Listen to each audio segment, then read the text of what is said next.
한일 정상 52일 만에 다시 대조하게 됐습니다. 12년 만에 셔틀 외교 복원인데요. 일본이 한일 관계 개선 조치에 얼마나 호응할지 관심이 쏠리고 있습니다. 네, 두 분과 이야기 나눠보겠습니다. 이창근 전 여의도 연구원 부원장, 김종욱 전 청와대 행정관 나와 계십니다. 어서 오십시오. 네, 안녕하세요. 두 분 안녕하십니까.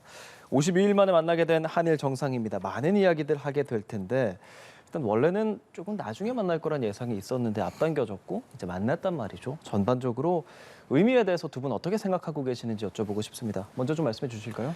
네, 사실 윤석열 대통령과 기시다 총리가 2달 사이에 약 3번 정도의 만남을 가지게 될 걸로 보입니다. 예. 지난 3월에 일본에서 이제 윤석열 대통령이 환대를 받았죠. 그리고 이번 1박 2일 한일 정상회담, 실무회담이지만 사실 실무회담이 아니라 공식 아니면 국빈 방문에 버금가는 정도의 예우를 하고 있는데요. 예. 그리고 일본에서 이제 5월 19일에서 21일에 열리는 G7에도 윤석열 대통령이 초청을 받았습니다. 그렇죠. 그래서 3번 그리고 그 이후에 또 만약에 회담이 일본에서 열린다면은 셔틀 외교처럼 열린다면은 3번이 아니라 4번 정도 되는 거죠. 그래서 그러한 횟수가 만남이 잦을수록 두 분 정상 간의 여러 가지 의제들이 다양하게 다뤄질 거라 보는데요.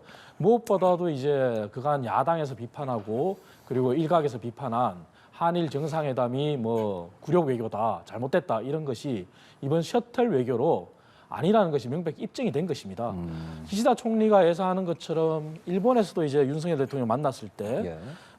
역대 내각의 역사인식을 개선한다고 했지 않습니까? 그렇죠. 그러면 이번 방한 때 현충원을 예방을 했어요. 현충원을 방문해서 기시다 총리가 현충원에서 헌화 분양을 했다는 것은 현충원에 있는 우리 애국지사나 우리 6.25 참전 용사들 등 우리의 호국 영령에 대해서 예를 갖췄다는 거죠. 그런 부분이 아마 그간의 일각에서 비판을 제기하고 있는 그런 역사 인식 문제에서 한 단계 더 진보했다 그렇게 볼 수 있을 것이고요. 예. 그리고 안보 문제에서도 지금 연일 북한의 핵 미사일 위협이 다가오고 있는데 얼마 전 국빈 방문을 하고 돌아온 윤석열 대통령이 한미 안보 협력을 굉장히 강화했지 않습니까? 예. 그 연장선상에서 아마 한미일 안보 협력이 더욱더 가속화되는 그런 계기가 될 것이고요. 그 경제 협력에서도 저희는 이미 대통령령으로 인해서 화이트 리스트에 일본을 복원을 시켰어요. 그리고 일본도 지난 한일 정상회담 일본에서 있은 이후에 화이트 리스트에 한국을 복원하는 작업을 가속도를 내고 있습니다. 그래서 경제 문제에서도 더욱더 긴밀한 대화나 협력이 오갈 것으로 그렇게 예상됩니다. 예, 많은 이야기 해주셨습니다. 김종욱 전 청와대 행정관께서도 말씀하시는 부분에 뭐 동의하는 부분도 있을 거고 아닌 부분도 있을 것 같은데요. 좀 전반적으로 의미 얘기해 주실까요? 뭐 핵심은 반컵이겠죠. 반컵, 우리가 물의 반컵 반컵을 말씀하시는 채우고 갔다라고 얘기했던 것처럼 그렇다면 이번에 왔을 때 일본 기시다 총리가 반컵을 채워줄 것인가 그리고 채운다면 그 내용이 무엇일 것인가 이 내용인데 예. 말씀하셨던 것처럼 12년 만에 처음 완성되는 셔틀 외교다. 이렇게 말씀하시는 거는 제가 볼 때 반컵을 채우긴 되게 어렵다고 보고요. 우리 국민이 요구하고 있는 핵심적인 내용은 과거사에 대한 반성이죠. 말씀하신 것처럼 역대 내각은 2가지 종류가 있습니다. 한 오부지의 반성과 사과가 있고요. 예. 그다음 아베 2015년이죠. 아베의 사과가 있습니다. 근데 우리 국민이 이해할 수 없는 건 아베의 사과라고 하는 형식이라면 그것은 과거사에 대한 제대로 된 반성이 아니라고 판단하는 문제가 분명히 있기 때문에 이 부분과 관련해서 좀 더 진일보된 내용이 나와야 되고요. 또 하나는 강제징용 문제나 위안부 문제입니다. 강제징용 문제와 관련해서 전범기업 같은 경우 일본의 전범기업은 소위 미국에 있는 강제징용을 당했던 노동자에게 분명히 사과를 했고요. 중국에 대해서는 사과도 하고 배상도 했습니다. 우리만 지금 하고 있지 않은 상황이거든요. 이 2가지가 기본적으로 한일 관계가 복원되는 가장 중요한 기준일 수 있다는 생각이 들고 예. 내용적으로 말씀하셨던 것처럼 이제 경제 안보 문제랑 한미일 안보 협력 문제인데 경제 안보 문제와 관련해서는 중국과의 디커플링 문제가 되게 중요하게 제기됩니다. 그러니까 예. 우리 같은 경우는 반도체 문제일 것이고 일본 같은 경우는 반도체 소부장, 소재 부품, 장비 문제일 건데요. 그렇습니다. 이 문제와 관련해서 이제 중국에게 어떻게 대응할 것인가 문제가 논의된다면 상당히 앞으로 대중국 간의 우리 외교에도 상당히 좀 큰 걸림돌이 될 거라는 생각이 드는 것이고 또 하나 이제 안보 협력인데 한미일 안보 협력이겠죠. 우리가 이제 합의했던 NCG에 일본은 아마 합류하고 싶어 할 겁니다. 이 핵에 관련된 협의 내용에 그렇게 되면 이제 동해상에서 한미일 저희 훈련이 강화될 수 있을 때 독도 문제가 다시 불거질 수밖에 없어요. 왜냐하면 우리 영토 문제이기 때문에 좀 일어났던 리스크도 분명히 있다. 하지만 그렇지 않고 기시다 총리가 좀 더 진일보된 내용을 가지고 온다면 저희가 앞으로 좀 더 지켜봐야 되는 상황은 있습니다만 예. 그렇지 않다면 제가 볼 때는 일본 자국의 이익을 위해서 급하게 왔다라고 볼 수밖에 없다 이런 생각이 듭니다. 그렇습니다. 과거사, 안보 이런 이야기를 해주시면서 결국 지난번 한일 정상회담 이후에 박진 외교부 장관이 말했었던 그 유리천에 반컵을 물을 채운 상태다라고 말한 다음에 그리고 나서 사실 지금 우리나라에서 뭔가 더 우리가 생각할 수 있을 만한 더 많은 물컵이 채웠느냐에 대한 논의는 계속 진행돼야 되는 상황이거든요. 어떻게 좀 생각해 주셔야 될까요? 그것이 이제 보는 인식에 따라 저는 다르다고 생각합니다. 그 인식이 오로지 역사 인식 그리고 야당이 비판하고 있는 일본의 진솔한 사과 물론 그 부분이 있으면 좋겠죠. 하지만 거기에만 온전하게 매달린다면은 미래를 위한 진일보된 한 발짝은 나아갈 수 없는 겁니다. 예. 아까 말씀드린 대로 그러한 하과의 방식이 그리고 구체적인 내용이 김대중 오부치 선언만큼 재현되겠다고 하면 가장 좋겠죠. 예. 하지만 그렇지 않더라도 이미 일본에서 역대 내각의 역사인식 계승한다고 했고 아까 말씀드린 것처럼 현충은 참배를 한 겁니다. 그리고 그 이후에 있을 어떠한 성명문이나 양국 정상의 발표문에 어떤 내용이 담길지는 우리가 봐야 되겠지만 예. 그보다도 더 중요한 부분은 그러한 반컵이라는 게 역사 인식 플러스 알파 안보와 경제에 나아가는 그러한 모든 문제에 있어서 진행형으로 되고 있는 겁니다. 예. 그 진행형이 하나하나 구체화되는 것이 양국 정상이 셔틀 외교로 왔다 갔다 하면서 하나하나 협력을 해나가는 거지 않습니까? 그리고 무엇보다 우리가 역사적인 사실, 어떻게 보면 현대사입니다. 불과 얼마 전에 있었던 현대사를 간과하고 있는 부분이 기시다 총리라는 분을 다시 한번 봐야 되는데 아베 총리 시절에 기시다 총리가 외무상으로서 위안부 문제에 대해서 한일 간의 합의의 주역입니다. 그때 당시에 재단을 만들어서 위안부 배상 문제에 일본 정부의 재정이 투입되도록 합의를 전격적으로 이끌어냈어요. 당시에도 일본 내에서 굉장한 강경파들이 반대를 했는데 예. 온건파라고 알려진 기시다 당시 외무상이 결단을 내려서 총리를 설득해서 그런 결과를 냈죠. 하지만 그것이 어떻게 됐습니까? 문재인 정부에서 백지화된 겁니다. 그러면 기시다 총리 입장에서는 자신이 한 업적이라도 할 수 있는 부분이 정부가 바뀌었다고 해서 백지 상태로 갔기 때문에 굉장한 타격을 국내적으로 입었을 거예요. 그래서 그러한 부분에 부담도 있었는데 지난 일본에서의 한일 정상회담을 통해서 그러한 과거의 잘못된 그러한 상황에 대해서 다시 한번 되짚겠다. 그렇게 시작한 거기 때문에 보다 더 지켜봐야 될 거라고 생각하는 거고요. 그래서 민주당 정부도 역사적으로 봤을 때 위안부 회담을 정부가 바뀌었다고 해서 백지화시킨 것. 예. 과연 그것이 제대로 된 일이냐. 거기에 대한 반성이 우선돼야 될 거예요. 예. 어떻게 좀 들으십니까? 근데 계속 말씀하시는 건데 뭐 예를 들면 문재인 정부 대통령이 싫어서 안 한 겁니까? 국민이 반대했죠. 왜 이런 사실들을 말씀 안 하시는지 모르겠어요. 국민의 압도적 다수가 반대했어요. 위안부 합의에 대해서. 이건 예를 들면 제대로 된 사과가 아니다. 반성이 아니다라고 그것 때문에 예를 들면 문재인 정부가 그 부분에 대해서 어떤 그런 반응들을 한 거기 때문에 이 부분을 전 정부 탓으로 돌리시는 건 좀 문제가 있다는 생각이 들고 이번도 마찬가지겠죠. 한일 정상회담하고 들어온 다음에 우리 국민들이 좋아했습니까?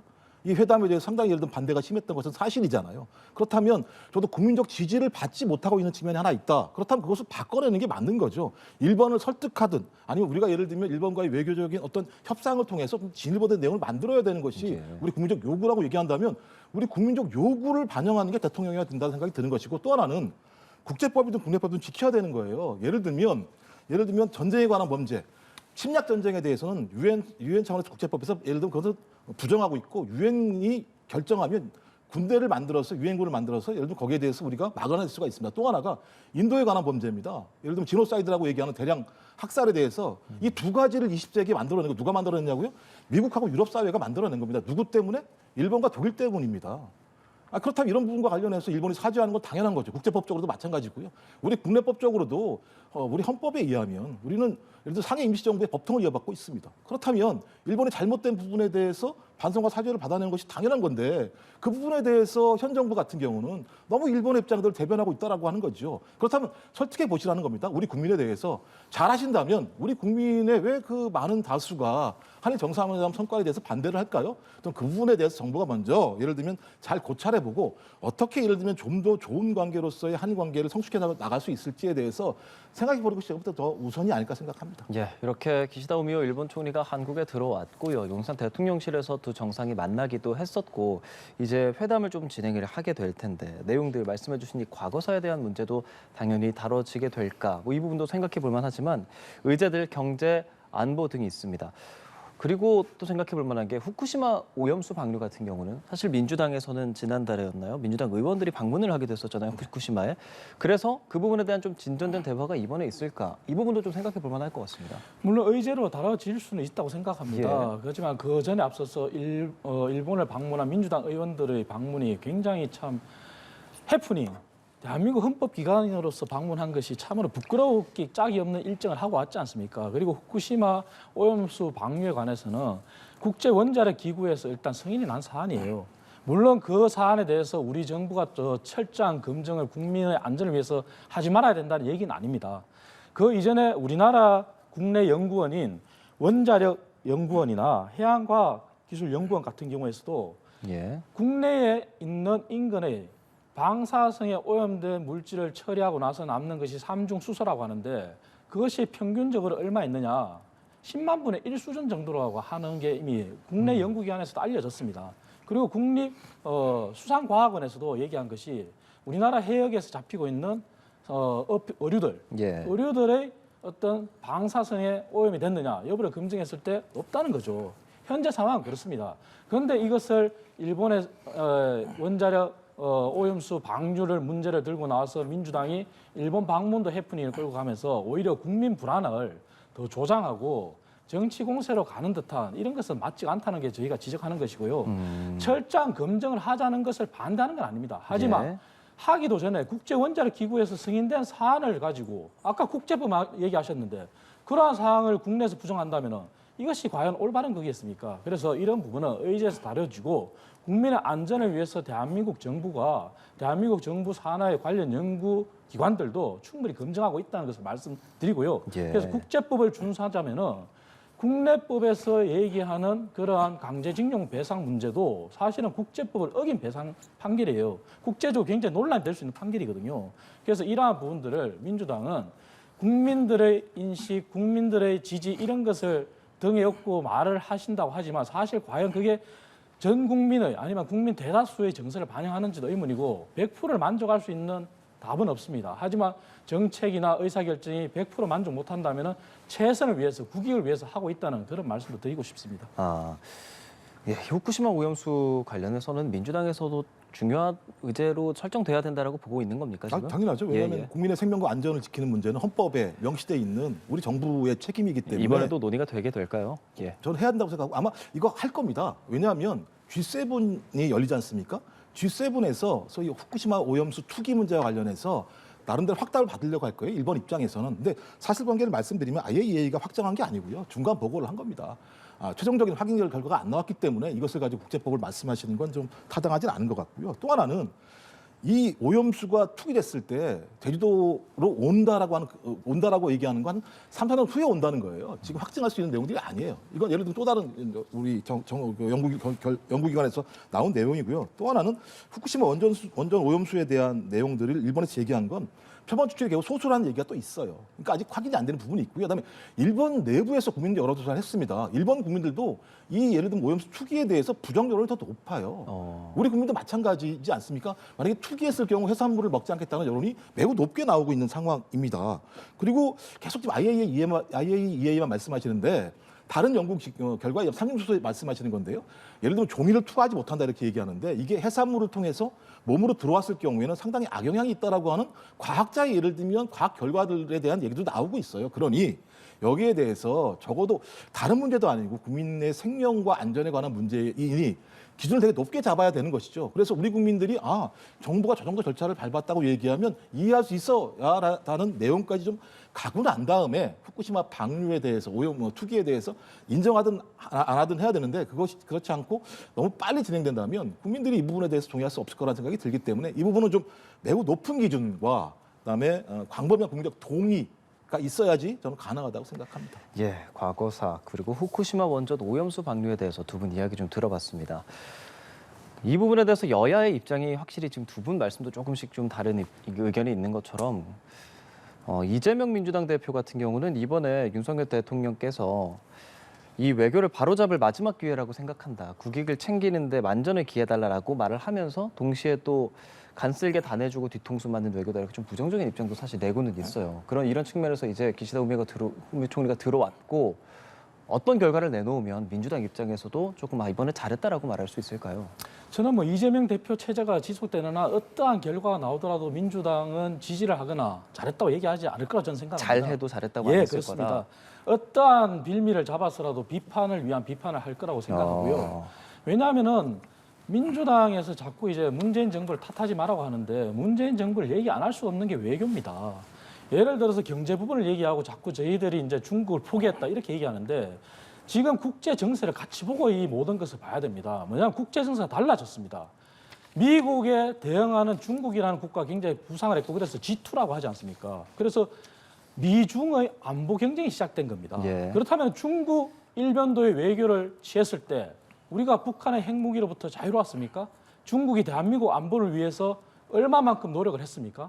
그것이 아니지 않습니까? 오히려 북한과의 남북의 합의는 종이 한 장 버리듯이 파기됐고 그렇게 된 게 지금 현실이지 않습니까? 예. 그런 상황에서 안보와 관련해서는 한미일 안보협력체로 가는 것이 맞고요.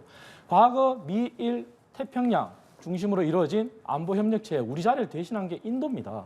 그리고 경제 문제는 문재인 정부에서 RCEP이라고 중국 주도의 경제협정에 대해서 우리나라가 참여했어요. 그리고 CPTPP라고 이미 미국이 탈퇴했죠. 환태평양 동반자 협정에 우리나라가 문재인 정부 말기에 그렇게 들어가야 된다고 했었는데 학계에서도 참여하지 않다가 말기에 신청서를 냈어요. 그런데 지금 바뀐 상황에서는 이제 미국 주도의 전 세계 공급망이라고 하는 IPEF가 시작되고 있는 겁니다. 네. 이렇게 안보와 경제가 디커플링 되고 있는 이러한 국제 정세에서 우리가 취할 수 있는 단계인데 경제가 RCEP에 당당히 우리나라가 문재인 정부에서 가입한 상황에서 중국 주도의 경제 협력인데 그것이 폐기되겠습니까? 그렇기 때문에 지나치게 모든 것을 무조건 비판을 위한 비판을 하는 게 민주당이고 이재명 대표 체제이기 때문에 아마 아무리 좋은 결과가 나타나더라도 저는 비판의 연속이라고 저는 생각합니다. 예. 예, 알겠습니다. 왜 좋은 결과가 나오면 좋다고 얘기를 안 하겠습니까? 왜 계속 그렇게 말씀하시는 게 왜 그러냐면요. 디커플링 말씀하시는데 예를 들면 앨런 재무부 장관 뭐라고 얘기했습니까? 중국과의 디커플링 재앙적이라고 얘기했어요. 재무장관이 얘기했습니다. 설리번 NSC 안보부 장관 똑같이 얘기했습니다. 예. 예를 들면 이런 상황이 있다고 얘기하면 예, 그 예. 상황 판단 자체에 대한 다른 의견이 있기 때문에 예, 알겠습니다. 일단 기시다 우미오 총리와 윤석열 대통령이 만나고 나서 어떤 이야기를 하는지 그 이후에 두 분께 더 자세히 이야기를 듣도록 하고요. 오늘은 두 분 여기서 보내드려야 할 것 같습니다. 오늘 말씀 잘 들었습니다.